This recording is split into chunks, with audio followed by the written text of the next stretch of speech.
Have you felt pressure to act against your own beliefs? Yeah, sometimes, yeah. But you know, if an ambassador from Zimbabwe tells you what he wants out of this, might be slightly different to what I believe in. And you try to navigate and fit it.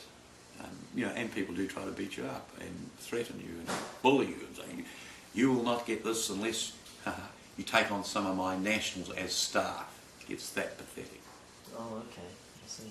You know, in some countries, normally of a dubious nature, see multilateralism as a way of getting to a certain point and blocking it unless they get something over here. Some textile quotas or something. That's why quotas are a bad thing. Okay, so how can the world combat corruption within developing economies and promote economic and social development? Well, a number of things they do. Look at the least corrupt developing countries, the ones that have done the best. Mauritius, Botswana, Singapore.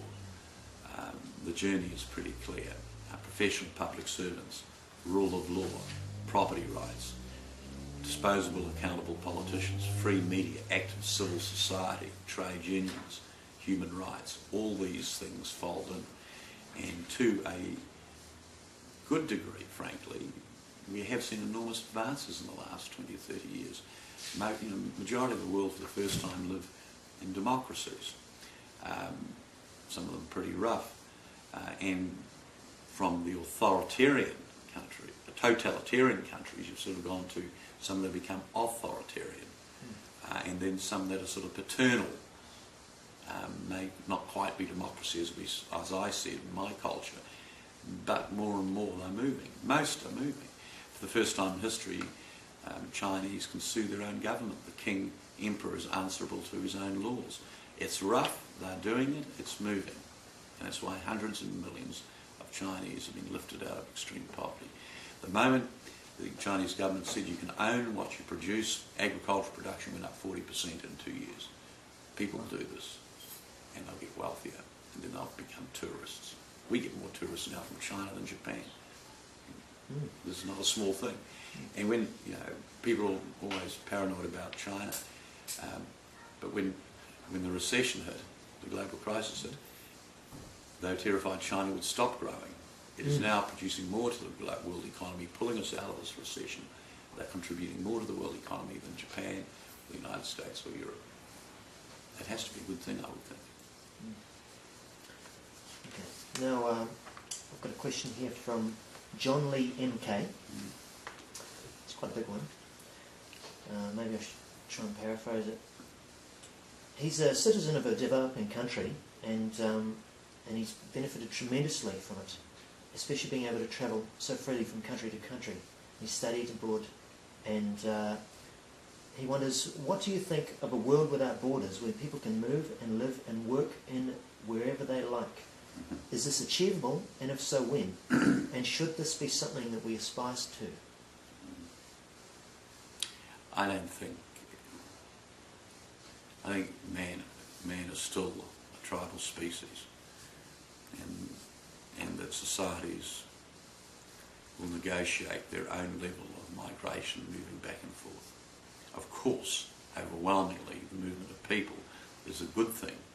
Those countries that welcome immigrants, New Zealand, Canada, United States, we've done the best. But however, we also vacuum out the talent from the countries. 80% of the Africans who have got university degrees don't work in Africa. More Africans have gone to North America and Europe in the last 50 years than in 200 years of slavery. There's a push issue as well as a pull issue here. And unless these things are right at home, would you risk your baby, your family and your qualifications? So that's a hugely complex issue. I mean, it's taken the tribes of Europe hundreds of years to allow the free movement of people inside Europe, and that's not without controversy. But if you did it in a strict economic argument, you'd say, of course, it lifts countries. I mean, every time New Zealand takes a graduate from Singapore or China, we're taking hundreds of thousands of dollars of education expenditure. It's the most ancient form of technology transfer. Look at the United States. Half the richest people in history of the United States have been migrants. Where do you think Kodak came from? Where do you think Heinz came from? Where do you think Carnegie came from? United States has been a magnet to take the best.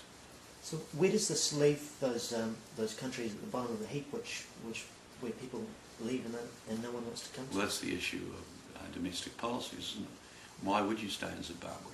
And it's an interesting fact, isn't it? Mm. For all the attacks on America, there's not many Americans trying to go and live in Cuba.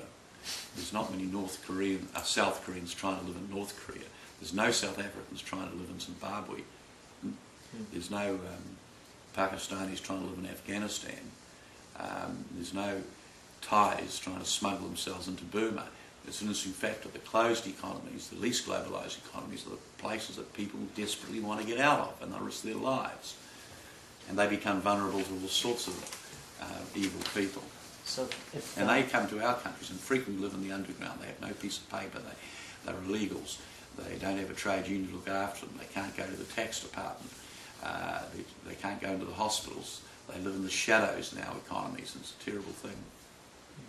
So if these particular places became more globalised, then there would be opportunity, which would attract people I would back, say perhaps. so, but please, just trade in itself, not just this, I'm a trade guy, but trade, it is independent courts. To trust the court system, to trust the property rights, to be able to decide who your government is, to be able to call the police and know you're not going to be robbed again. And human rights and civil rights and free media and all the things that make up a progressive society. So trade is just one part of this, but it's a major part. It's not the only part. It's normally independent central banks. So some politician or business person or bureaucrat doesn't stuff you on your currencies. These are all the things that make up successful freedom of religion, freedom from religion. More importantly, these are serious Really matters. would love that one, I must say. And to be able to choose, to be treated as though you're a citizen, not a subject. These are the pleasant places to be.